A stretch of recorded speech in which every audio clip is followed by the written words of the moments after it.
I'm here today with Alison Taylor, who is a clinical professor at NYU Stern School of Business and the executive director at Ethical Systems, a research collaboration of prominent business school professors working on ethical culture.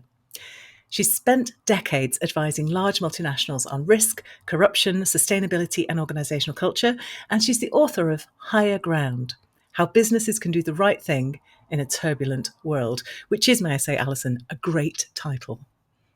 It's a hard topic to find a title for, because one thing that we can probably all agree on is when it comes to questions of responsible ethical business, there is a ton of jargon. So people don't tend to react well to the word ethics, interestingly. But purpose, ESG, sustainability, corporate responsibility, there's a lot of terminology. And I think that's kind of one of the problems, is that we don't even have a common language to discuss what we're talking about. Well, let's talk. I mean, the principle higher ground, I'm guessing you chose that because it is something people feel they can get behind. It isn't jargonistic. But what was your intention in choosing that title? Well, the one is that it's the title of a Stevie Wonder song that came out before I was born, so there's that reason. But the premise of the book is that we have become very confused about the question of what it means to be a responsible, ethical business, and we're sort of trapped in these thickets of confusing rhetoric. So I wanted to express an idea of kind of getting above the morass and seeing things a little bit more clearly, and that's also what the cover is about. So that was the metaphor we landed on. I'm also a very dedicated hiker, so I like the idea of thinking about kind of climbing mountains and seeing beautiful views. The book is supposed to be very practical, but also provide a big picture perspective, and so you need both practical tools and big picture views if you're going to have a good hike. It's a multi-layered metaphor. We love a good metaphor. Yeah, brilliant. I'm guessing that that there's a sort of difference, isn't there, between espoused values and values in practice when it comes to ethics. So how do you kind of square that circle? Because I'm guessing people are here for being ethical and ticking their ESG boxes and so on. But actually, if it were a choice between having the moral high ground and having a good bottom line, I'm guessing most business leaders tend to err towards the latter. I mean, yes. I think one of the questions we need to interrogate is what the question of being ethical in a business context even means. So we had a consensus for a very long time that comes from Milton Friedman, that people now he's become a fashionable topic again, which is that you focus on the bottom line, you focus on generating shareholder value, and you don't break the law. So we basically treated legal compliance as a proxy for ethics, which it's never really been a particularly good fit. But I think if you think about the rise of discussion on topics like climate change or human rights or inequality, then we can see that the question of what's legal and illegal is no longer a good guide to public perception. And then, as you rightly say, there is in general an enormous gap between stated values and actual behavior. And that is one of the things I think that really degrades culture and degrades a sense that a business is responsible. The second thing that I run into all the time is the idea that there's one set of rules that applies to the senior leadership team and another set of rules that applies to everybody else. And so, ooh, that's interesting. Yeah. And so human beings, I think we're very, very good at picking up on these kind of implicit signals. We're very good at understanding what the corporation is saying it values versus what it's signaling it actually values. And I don't think human beings, are oblivious to that at all. And so I think that's kind of part of the problem. We've got into this situation where our expectations of business arguably have never been higher. We're expecting them to do something about all these really fraught, intractable social problems. But at the same time, we don't trust them. So there's a real kind of gotcha mindset. There's a real sort of eye roll. There's a lot of exhaustion with greenwashing and overpromising. And so there's this paradox that we're expecting more, but we do not trust anything that businesses are telling us. And I suppose we're at a very interesting point in time as well, aren't we? Whereas a few very large tech businesses have got such an astonishing impact on on the way we live our lives? Well, yeah, I mean, so a couple of things there. It used to be that the biggest kind of business titans were in things like oil and gas and manufacturing, people like GE, companies like GE. Now, yeah, it's Facebook and Google and those kind of companies. And so, one, that's a really interesting expression of the shift from tangible to intangible value. And then two, the fact that we have these huge, arguably monopolistic businesses that control what we see and hear and understand online is, I think, one of the big problems and one of the big societal debates we're having is that we've become much more aware of these enormous negative externalities of business, and we'd like something to be done about them. And we no longer trust regulation. We no longer trust the law to get the job done. Yeah. And that, when you were talking about the Milton Friedman kind of approach of, well, your first obligation is to your shareholders and maximizing the value for shareholders, and as long as you don't break the law, what we measure is shifting, isn't it? Because there's an awful lot that hasn't historically appeared in a company's accounts, but actually we are now expecting them to take account of the impact on society, the sustainability factors and all that. Yeah. That's how close are we, do you think, to having those metrics? No, right. That's depressing. So you're absolutely right. The rise of ESG is essentially that. What ESG says is we as investors will take a number of metrics traditionally considered non-financial. We will take, environmental and social indicators. We will measure and quantify those indicators. We will compare companies, and we will use those metrics to design better investment approaches. So for sure, one of the problems that we're having is that traditional metrics, traditional thinking about financial accounting, a very obvious and powerful example would be we treat human beings, we treat employees as a cost. If we invest in training employees, we don't treat that as an investment, we treat that as a cost. And so if you are thinking of human beings as a cost, then you've obviously got an impetus to try and get wages as low as possible. So certainly that's part of the issue. And then there are a chorus of very credible business leaders saying exactly what you just asked. If we can just agree that companies should disclose this set of metrics, then we'll have apples to apples comparison, and then the problem will be solved. And that certainly will help. But I think we need to be honest that even if you were to have directly comparable data about, let's say, the water use of Pepsi versus Coca-Cola, they're different businesses with different product models. And so it's even difficult to compare to very direct competitors like that without, thinking about everything else. So context matters, where and how the business is operating matters. And I certainly wouldn't say that the effort to get more consistent, comparable ESG data is worthless. It's useful. But I think it's very interesting that conversation, the debate about whether ESG drives alpha and the debate about how to get better ESG metrics sort of suck up 90% of the conversation on this topic. I'm not saying they're not important, but I don't think they should dominate to the degree that they do. So what are we not talking about that we need to get leaders engaged with?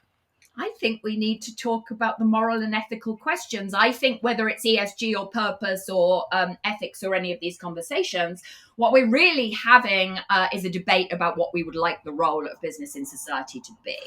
That is a should question. That is a normative conversation. And people have opinions on that, but it's sort of fascinating that whether you are pro or anti-sustainability, you are highly inclined to be out there saying, this has nothing to do with ideology. This is not political. This is just rational capitalism. This is good for the bottom line. And so there's a very interesting sort of collective denial that we ought to cover these moral and ethical questions. And then a tendency, if you start to try and talk about them, to equate questions of ethics with ideology. So people will say, well, business shouldn't be ideological. But that is not the same thing as saying, what would we like business to do and not do when it comes to the impact on human beings. So for sure, values are contested. For sure, people disagree. For sure, we're in a fragmented polarized world where we don't even agree on questions of democracy, for example. But at the same time, there are numerous examples. We can think of the Boeing scandal that's ongoing at the moment. I think we all agree, regardless of our political affiliation, that Boeing should make safe planes. And there are many examples of that Oh, where I don't know. That seems quite ideological to me, Alison. an amazing headline in the New York Times a couple of days ago. Actually, I'm going to find it for you. I'm going to try and find it for you. That said, hang on a minute. It said, Boeing faces tricky balance between safety and financial performance. Well, I'm sorry. I don't think Boeing really should be weighing up those issues if it would like me to get on its aeroplanes. Yeah. And that it's interesting because that is a really great example, isn't it, of a sort of false dichotomy, Mm-hmm. which we're so good at setting up. And I think as the world has become more polarized, and this is an extreme issue in the US, it's somewhat of an issue also in Britain where you are. But yeah, that's a really good example. Another example is the recent Norfolk Southern train derailment that covered a part of Ohio in toxic chemicals. Is it really partisan to think that that's okay? Or we can think of Amazon warehouse workers being forced to work next to a dead body all day. Is it partisan to think that that's a problem? So I think it's kind of fascinating that we've got embroiled in all these debates about ESG and whether it's driving value and purpose and whether it's bullshit and that kind of thing. And we're not kind of getting to the point, which is what are we going to do about this unethical behavior by business? Your role strikes me as one quite uniquely fascinating one because, on the one hand, you're a professor, you're doing research, you are in the weeds, looking at policy, looking at what it is that we measure when we're, preparing accounts. There's lots of detailed stuff there. And there's almost a sort of activist role in there as well. There's a real sort of manifesto for, people, we have to do better. How consciously, I guess, do you access those different parts of yourself when you're writing a book like this? Oh God, what a lovely question. Well, I'm not really an academic. That's the first thing to say. I spent 20 or 30 years, in consulting, both for and non-profit businesses in a lot of different dimensions of this area. And so everything that I write and say is grounded in real life experience. There are a lot of academic books on this topic. A lot of the time, academic debates tend to skew abstract and theoretical, and much of the business world largely ignores great ideas coming out of academia. So the first thing is that I've tried to say, if you are in good faith trying to run a good business, what would you actually do? Because I think that is, oddly enough, a conversation that's lacking. At the same time, I'm trying to encourage people or persuade people that a lot of the ways that we are thinking about these topics, and even a lot of the metaphors that we use when we try to describe business as sort of odd, are not working anymore. And so I'm trying to create or start a new conversation. I'm hoping a lot of people disagree with the ideas of the book, but I'm trying to say that what we have done historically is treated business ethics as a sort of reputational or regulatory defense mechanism. We've said if we tell a certain story to stakeholders, a certain story to the general public, we will protect shareholder value, we will protect the corporation from legal scrutiny. And those defenses, those boundaries are crumbling because we've seen the rise of transparency. Social media has had a profound impact on what we can see and learn about companies. We can all kind of peer under the hood and understand what's going on. There are constant leaks out of companies. We can think about recent videos, of employees filming themselves being laid off on TikTok as an example. We've seen business becoming much more willing to speak up on controversial social, political, and environmental questions. And then we see these really, in fact, obliged to. yeah. I mean, it's absolutely true that when I ask my students, what should business do on this or that conversation, they do not see neutrality and staying out of the conversation as being a realistic approach anymore. And so then those shifts in values, those shifts in expectations of what business shouldn't be doing, I think, are also extremely important here in describing the picture and how the landscape has shifted. And how does that translate into pulling your argument together when you sit down in front of your computer screen and you know the scope, you know, the direction of travel, you know, the stories, the evidence you want to present? How do you go about pulling that into a book that is going to shift the needle? Well, it took a long time and it was pretty difficult. I have, so the book is structured, I set up the problem, I describe how the landscape for ethical business has changed. And then my argument is that we're using sort of rusty, worn out tools to try and tackle these new problems. So we've got tropes and cliches and ideas about responsible business. And my chapter 2 describes those. And so the book is really structured around these myths and cliches. So there's a number of them laid out in chapter 2, and then each of the subsequent chapters corresponds to one of these myths and says, here's why this is now not working anymore, and here's what we should do instead.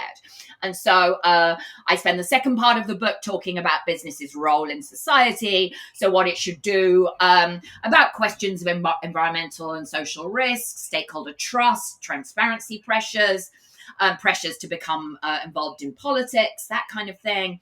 And then the last part of the book is more about culture and voice and employees and speaking up and leadership and those kind of questions. So I've also tried to write the book so that each chapter is a standalone essay on a particular topic, and you would not need to read the whole book to be able to read one chapter and see the argument in there. Which is interesting because, of course, people do dip in and out of business books in a way that they would never think to do with the sort of, you know, historical non-fiction or biography or anything like that. Yeah, I actually don't read that many, but I mean, I had to read a lot of business books to write this book, obviously, but I don't read business books for fun on the whole. And I think Alison! a lot of them are, anecdotes and nice stories and nice case studies, but I read them and they don't bear that much resemblance to my lived experience of being in Yeah. real life corporations and real Yeah, life. all those abstract ideas we were talking about. Yeah, what I love about the way that and what's interesting as well, I always find when you look at a book, a good book, you look at it and you think, well, of course, it couldn't have been structured any other way. But that's not your experience as you write it. You know, it feels like there's an infinite number of ways of pulling this stuff together. So what I love is that when you take those myths, you're essentially starting where your reader is.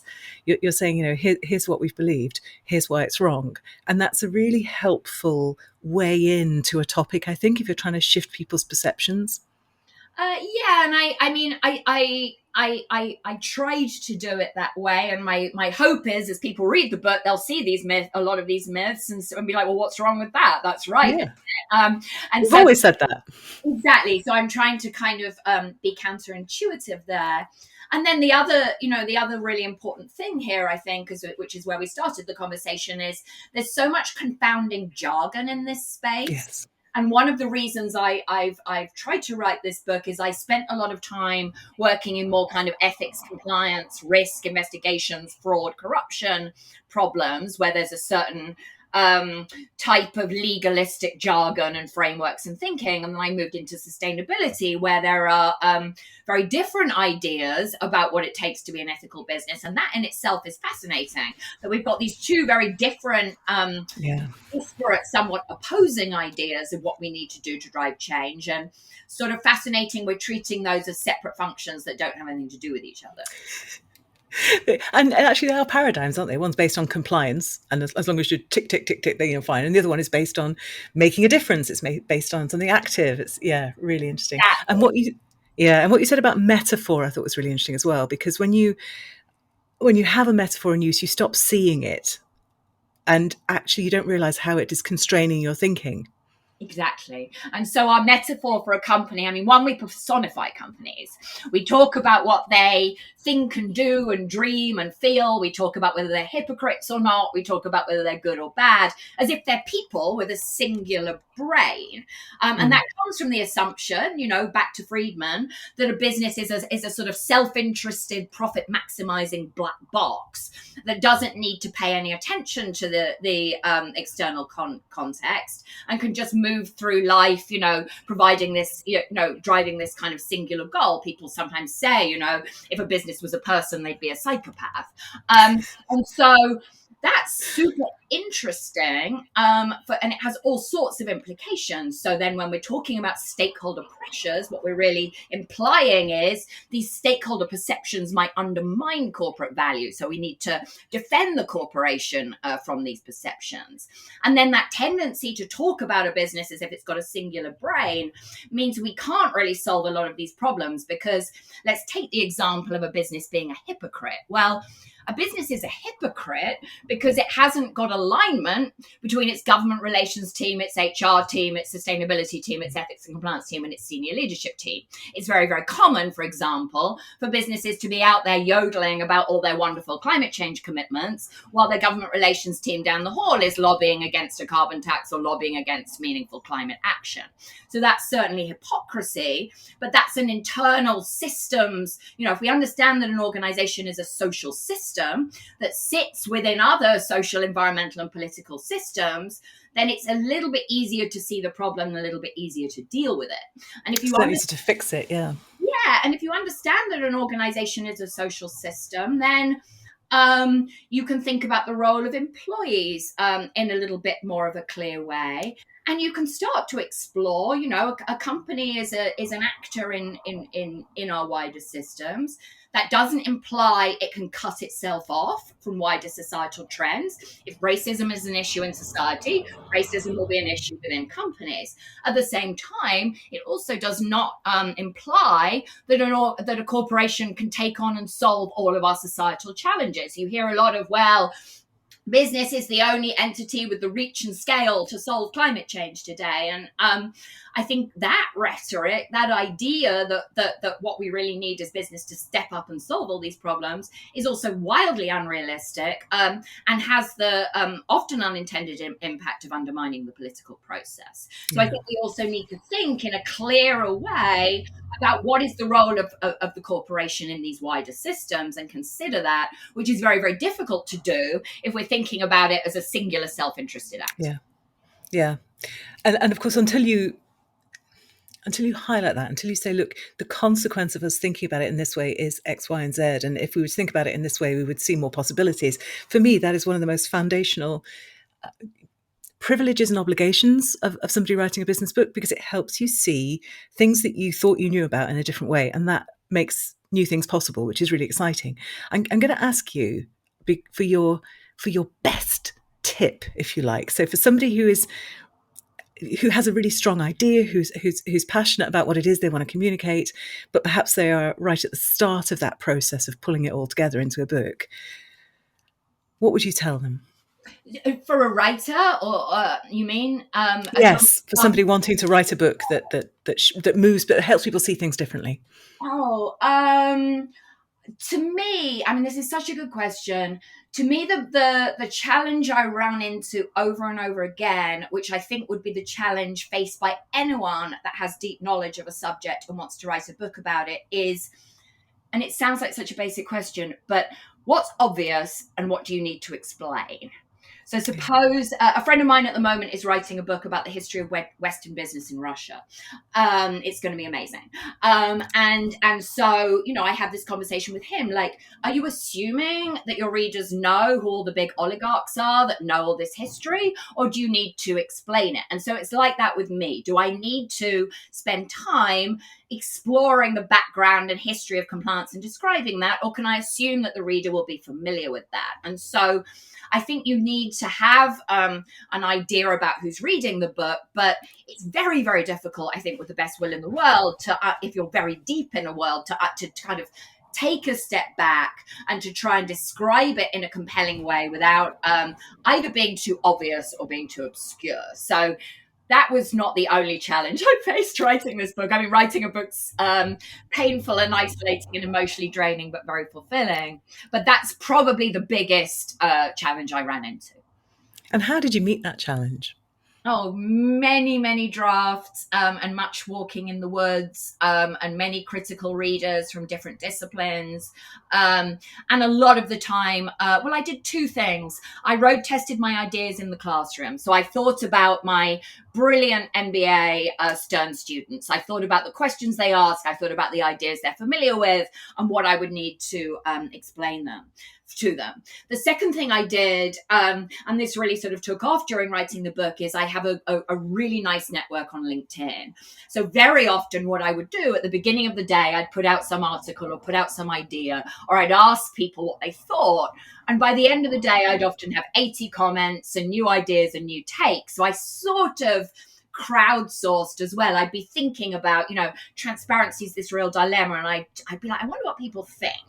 And I really found that really helped me kind of calibrate and understand what people's immediate reactions were. So I think, you sort of do need to go and sit in a room and think deeply about these topics, but I found it really beneficial to reflect my ideas as I was forming them, or at least kind of put the ideas out there and see how people reacted to them. And then I learned a lot about what I needed to explain and what I didn't.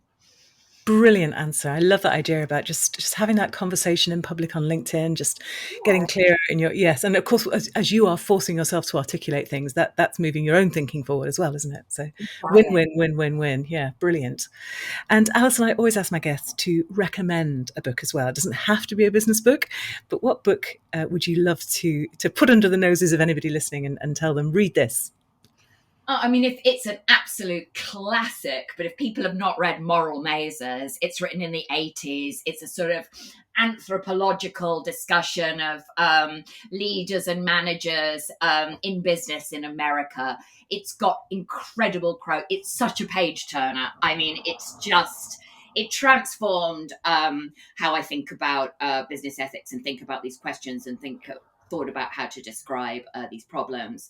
The other book I would recommend, there's a German Korean philosopher called Byung-Chul Han. I'm sure I'm butchering how to say that name. But he's written a lot of very short books about problems in society. He wrote a book called The Transparency Society that transformed how I think about transparency and disclosure. It's not about business at all, but it's an amazing book where you have to read each sentence 3 times to kind of think about what he means. And it's really, really an incredible read. Brilliant. Fantastic recommendations. Thank you so much. Amazing. So, Alison, if people want to find out, I guess, more about you, more about your thinking, more about the work that you're doing, more about the book, where should they go? I have a website, alisontaylor.co. So that's Alison with one L. That's got a lot of my recent writings, podcasts, a description of the book chapter by chapter. You can also Google me. I mean, I'm out there talking about and writing about this stuff all the time. But alisontaylor.co, you would get a lot of information about me and my book and the ideas in it. Brilliant. I will put that link up on the show notes at extraordinarybusinessbooks.com. Just brilliant talking to you today, Alison. Thank you so much for that and for just being so generous about what you grappled with and how you resolved it. That was so helpful. Thank you. A wonderful conversation. Love talking to you, and thank you so much for having me.